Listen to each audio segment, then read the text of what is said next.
Hello and welcome to a Pharaoh's Folly quest quick guide. Let's get started. To start the quest, speak to Leela, who can be found at the northeastern gate of Menaphos, aka the Sophonim Slayer dungeon side. An easy way to get there is to use a Sophonim Slayer dungeon teleport, or currently you can use the in-game calendar teleport as well. After accepting the quest, continue the conversation and choose option 2. For the next section of the quest, make sure you empty your backpack and worn equipment, otherwise you won't be able to enter. Once you've done so, enter the Golden Palace and speak to Osman. The Golden Palace, or this giant pyramid, is located near the Menaphos lodestone, by the way. You won't miss it. Choose any options once you get the set of chat options and just continue the conversation. Eventually you'll be thrown into an area which is pretty much the same as Shifting Tombs. The first thing you're going to want to do is click this rope. Now, once you do that, the rope will be cut and you'll be left with some arrow shafts, which I suggest you pick up. You'll also be left with a note, which once read, will start spawning cats around this area. Speaking to all 4 of these cats is a requirement to eventually get out of this place. But you can do that while finding the other items you need.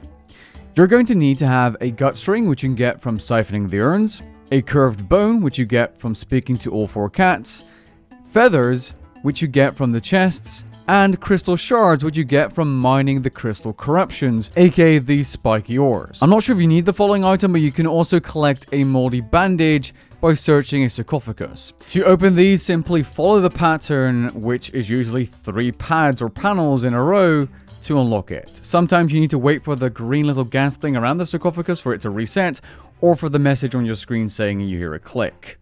But basically what you do to open a sarcophagus is to mirror the 3 blue balls bouncing around the panels after it resets with the green gas or the click message on your screen. Once you have all the items, use the gut string on the curved bone to create a fragile bow. Use the feathers on the spare arrow shaft to make a feathered spare arrow shaft. Finally, use the crystal shards you collected on that feathered arrow shaft and you'll create a scrappy arrow. Go back to the area where the rope was cut as fast as possible and then fire the bow to get out of the place. Next, make sure you speak to Ozan to continue the quest. Upon finishing the conversation, you're going to need to speak to Commander Akhomet. You can find the commander outside the Sophonim Gate, so the northeastern side of Menaphos. You can easily get here by using a Sophonim Slayer dungeon teleport, by the way. Once you speak to him, choose any option, option 2, and then option 5. Next, you're going to need to find and speak to 4 different NPCs, starting with Ali Mirza, who you can find in the Al-Kharid Palace. Next, I would suggest taking a carpet ride to Polnavich as you're going to speak to Lydia. Lydia can be found in this small little house right here. Next, we're going to speak to the Grand Visor, who can be found in a house in the Merchant District of Menaphos. Finally, we're going to speak to Misa, who can be found near the High Priest in the area above the Sophonim Slayer dungeon. So no, you don't have to do this entire parkour again, don't worry, she's located right here. After the conversation, head back to the Shifting Tombs and speak to Ozan. After the conversation, you can exit through the Imperial District to continue the quest. Now, this next section is going to be, well, a little bit annoying if you mess it up. All you need to do is walk a simple path into the Grand Library to clear the first section and basically reach a checkpoint. While doing this, you need to avoid detection by these guards. What I suggest you do is fail once, as you see, and then instantly start walking the path you can see on screen and follow along as you get the second option to start walking again. The path is fairly straightforward once you get it, although the last section is a little bit tricky. I won't speed this up, but I will give you some directions as we go along.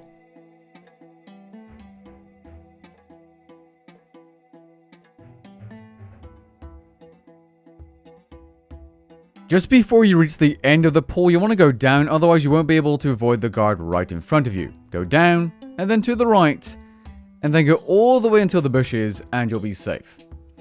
Now, you can do this in one go, but I'm not going to do this because it's easier to just wait. In this section right here, you're completely safe. So you can wait until the guard that walks all the way around has done his little route.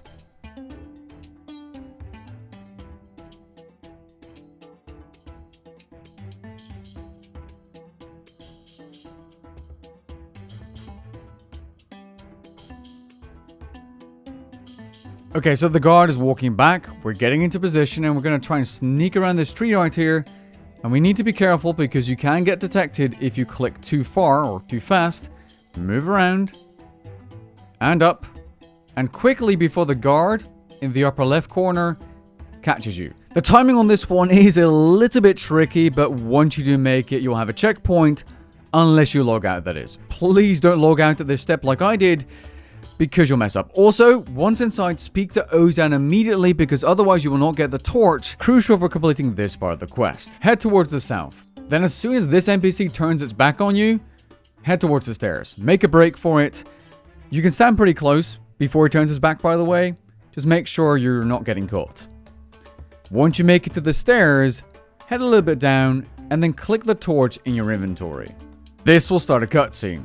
After the cutscene, head west or to the top and free Leela. Make sure Leela's following you after the conversation for the next section of this maze thing. Now, I'm very sorry, but I move around my camera a lot when questing, but yeah, you're going to need to head down or east now and follow the path as seen.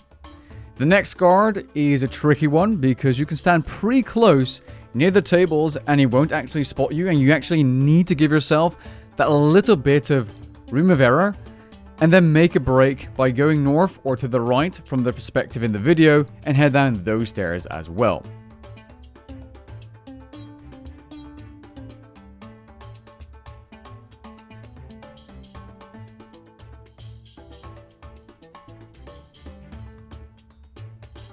Once you make it down these stairs, make sure you stand pretty close to the corner here and wait for the guard to turn its back on you.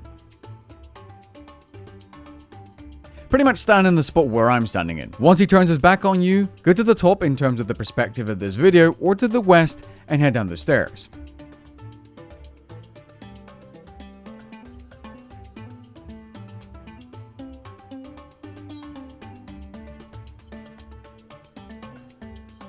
Once you get down, you're safe, speak to Ozan, and go through the conversation. There's a lot of dialogue. If you get any set of chat options, pick whatever you like, it doesn't matter. After that, head to the throne room or the giant pyramid to continue the quest. This section is the trial, and you're going to need to speak to 4 different NPCs with blue bars and turn them red by choosing the options I set up for you on screen. Every time you finish these sets of chat options, you can click off the conversation. You don't actually need to say, "I've heard enough." Once you finish the conversation, you'll find yourself outside the palace, go back inside and speak to Pharaoh Leela, who's now the Pharaoh, to complete the quest. And completing this quest gives you quite a few things, including quest points, agility and thieving XP lamps, a new title, passive benefits to a variety of activities inside and around menaphos, including 5% more XP and runes when using the Soul Altar, which is already one of the best runecrafting training methods. You also get some Church Hunter keys and Leela's Favor, which is an item that gives you unlimited teleports to Menaphos, Shifting Tombs, Active Soul Obelisks,